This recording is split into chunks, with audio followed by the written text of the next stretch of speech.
The ground beneath our feet feels solid, it feels permanent, but it's not. The surface of our planet is broken into giant, continent-sized slabs of rock. We call them tectonic plates, and they are always moving. They drift across the planet at about the same speed your fingernails grow. This slow, relentless movement is what causes earthquakes, builds mountains, and creates volcanoes. It has shaped the world as we know it. So how does it actually happen? How can something as big as a continent move? The simple answer is heat. The Earth is a hot planet. The very center of the Earth, the core, is as hot as the surface of the sun. All that heat has to go somewhere. It wants to escape. The movement of tectonic plates is just a side effect of the planet trying to cool itself down. It's the Earth's cooling system. To really understand this, we need to look at the Earth's structure. Think of the Earth as an onion with a few main layers. In the center is the core, which is mostly iron. The outer core is liquid metal and the inner core is solid. Outside the core is the mantle. The mantle is the biggest layer by far. It's not liquid rock like lava, as some people think. It's solid rock, but it's so hot and under so much pressure that over very long periods of time, it can flow. It behaves like a very, very thick, slow-moving fluid, like caramel or silly putty. If you hit it with a hammer, it would shatter. But if you leave a weight on it for 1,000,000 years, it will slowly ooze out of the way. On top of the mantle is the crust, which is the thin, brittle shell we live on. Now here's the most important part for understanding plate movement. The tectonic plates are not just the crust. A plate is made of the crust and the very top rigid part of the mantle. This combined layer of crust and rigid upper mantle is called the lithosphere. The lithosphere is hard and brittle. It's the part that breaks and causes earthquakes. Underneath the lithosphere is another part of the mantle called the asthenosphere. The asthenosphere is the part that's soft and can flow. It's hotter and weaker than the lithosphere above it. So you have these giant, rigid plates of lithosphere essentially floating on top of a softer, flowing asthenosphere. The asthenosphere is the slippery layer that allows the plates to move, so we have the setup. Rigid plates on a soft, movable layer, all powered by heat from inside the Earth. For a long time, scientists thought the movement worked like a pot of boiling water. This idea is called mantle convection. Imagine you have a pot of thick soup on the stove. The burner heats the soup at the bottom. As the soup gets hot, it expands and becomes less dense. Because it's less dense, it starts to rise. When it reaches the surface, it's exposed to the cooler air. It loses some of its heat, becomes cooler, and therefore denser. Now that it's denser, it sinks back down to the bottom. Once at the bottom, it gets heated up again, and the whole process repeats. This creates a slow, circular motion called a convection current. Hot stuff rises, cool stuff sinks. Scientists thought this was what happened in the mantle. The core heats the bottom of the mantle. This hot, less dense mantle rock slowly rises.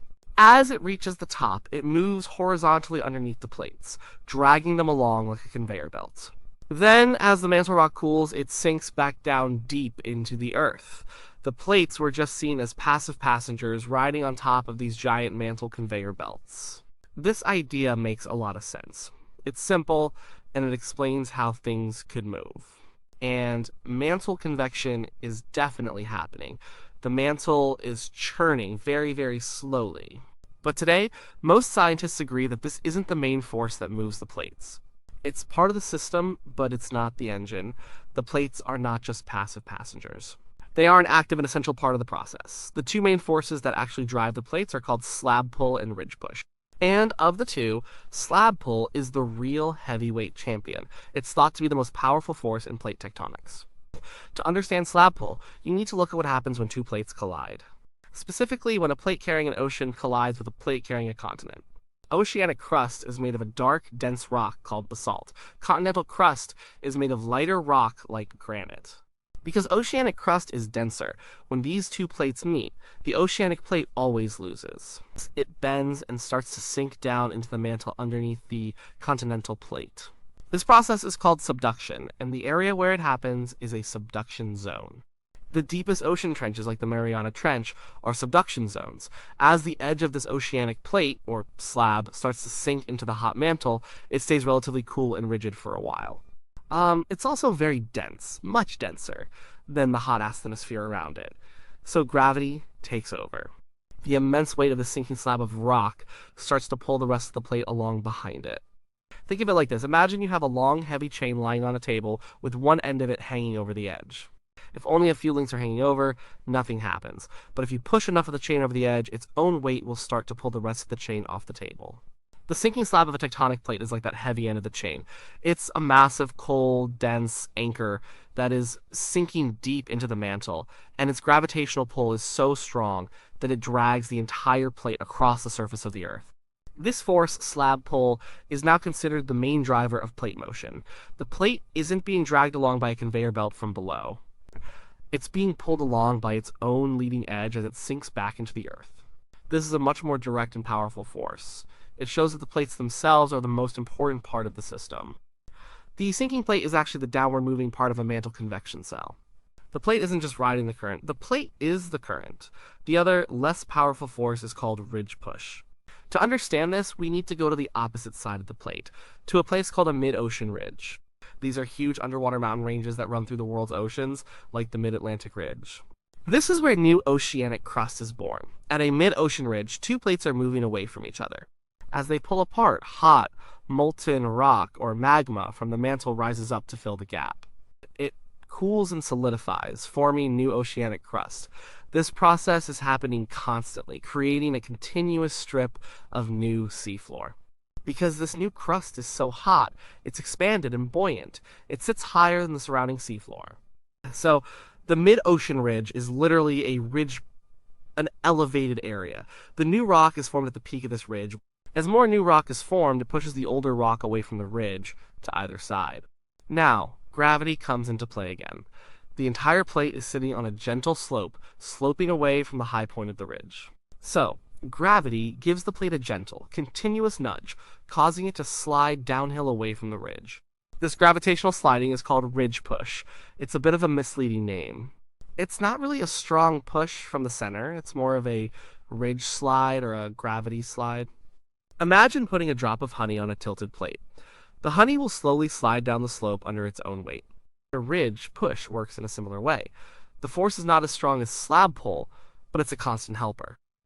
It helps get the plate moving away from the ridge, providing a steady push from the back while slab pull does the heavy lifting at the front.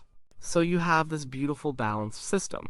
At the mid-ocean ridge, new hot plate material is created, and ridge push gives it a shove to get it started on its journey.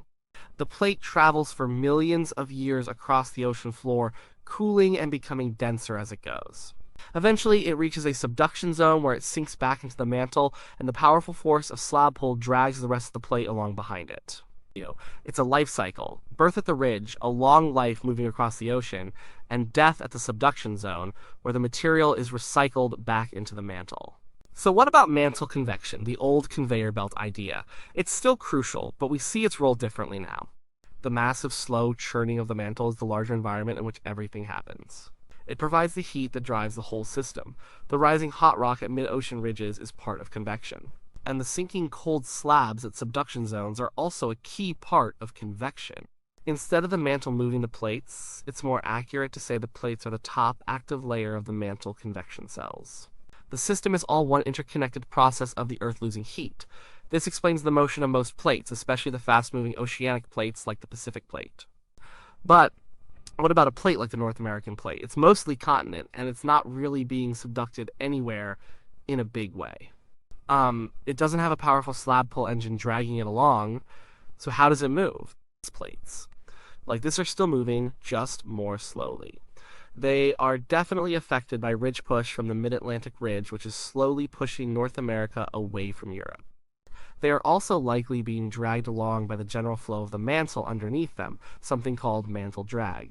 And the movement of neighboring plates can also nudge them along. The whole system is connected. The subduction of the Pacific Plate, for example, creates forces that are transmitted across the globe and influence the movement of other plates. It's like a complex set of gears all turning together. Some gears are being actively driven by a powerful engine slab pull, while others are just idly turning because they are connected to the driven gears. We also have to remember that the bottom of a tectonic plate isn't perfectly smooth. It has a varied landscape of its own. As it moves over the soft asthenosphere, there is friction. Sometimes the flow of the asthenosphere might be going in the same direction as the plate, helping to drag it along. Other times, the flow might be going in a different direction, creating a drag that resists the plate's motion. This interaction at the base of the plates is a complex area of research and adds another layer to the whole picture. There's one more piece of the puzzle mantle plumes, or hotspots. These are a bit different from the broad, slow upwelling of mantle convection. A mantle plume is thought to be a concentrated, narrow jet of super hot rock rising from very deep within the mantle, maybe even from the edge of the core. When one of these plumes reaches the base of a plate, it acts like a blowtorch. It can melt rock and punch a hole through the plate, creating a volcano. The Hawaiian Islands are the most famous example of this. There is a hotspot under the Pacific Plate. As the plate slowly moves to the northwest, the hotspot stays in one place. Over millions of years, it has created a chain of volcanoes. The big island of Hawaii is currently over the hotspot and is volcanically active. The older islands like Maui and Oahu have moved off the hotspot and are no longer active. Farther to the northwest, the even older islands have eroded away and are now just underwater mountains or seamounts. This chain of islands is perfect evidence that the plates are moving. The hotspot provides a fixed point of reference, and the trail of islands shows the exact direction and speed of the Pacific Plate's movement over tens of millions of years. While these hotspots can influence the plate by heating it from below and making it weaker, they aren't the primary driver of plate motion. They are more like landmarks that the plates drift over. So let's put it all together. How do tectonic plates actually move? It all starts with the Earth's inner heat engine. The planet is trying to cool down. This heat drives a very slow churning in the solid but flowing mantle. This is the background process of mantle convection, but the plates aren't just passive rafts. They are the key players. New plate material is created at mid-ocean ridges. This area is hot and elevated. The force of gravity causes the plate to slide away from this high point. This is ridge push, a gentle but constant force. As the plate moves, it cools and gets denser. When it eventually meets another plate, its dense edge sinks back into the mantle in a process called subduction. This sinking slab is so heavy that it pulls the rest up the plate along behind it. This is slab pull, the most powerful force and the main engine of plate tectonics. The movement of the plates, the creation of new crust at one end, and the destruction of old crust at the other is the most efficient way for the Earth to transport heat from its interior out into space. The hot rock that comes up at ridges releases heat. The cold plate that sinks at subduction zones cools the mantle. It's a giant planetary scale heat exchange system. The speed of this movement is incredibly slow. A few centimeters a year, you will never feel it.